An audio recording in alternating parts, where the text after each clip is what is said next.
Troy's going to talk about our vape detectors. Last but not least, vape detectors. So last year I was hit up by Principal Das about the use of vape detectors, and I really didn't know much about them because I was a school resource officer in 2007. Vaping wasn't a thing back then, and I really didn't know much about it up until recently.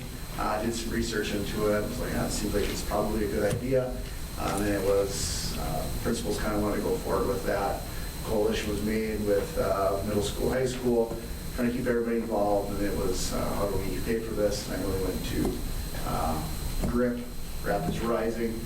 We're able to secure funds there, but I know GRIP, Rapids Rising, wanted to get some type of programming, like, okay, we catch a bunch of kids vaping, using tobacco products, but we want to help them stop using these products, which was part of their process.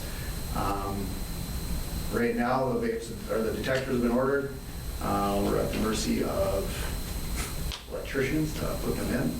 Hopefully, they're up and running here very soon. And then Micki can talk to you about a little bit. They already have a cessation program going from the vaping to the catching. And the high school is, we're trying to figure out how we're going to implement any type of programming for these students being caught.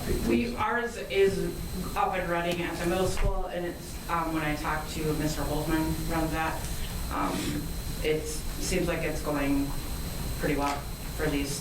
There's not a lot of students in it yet, and what it is, the cessation program is if they get caught vaping or smoking, instead of, they have a choice to either take the school discipline or go into this, I think it's 4 or 6 week program about just more about vaping and smoking and the health risks and stuff like that.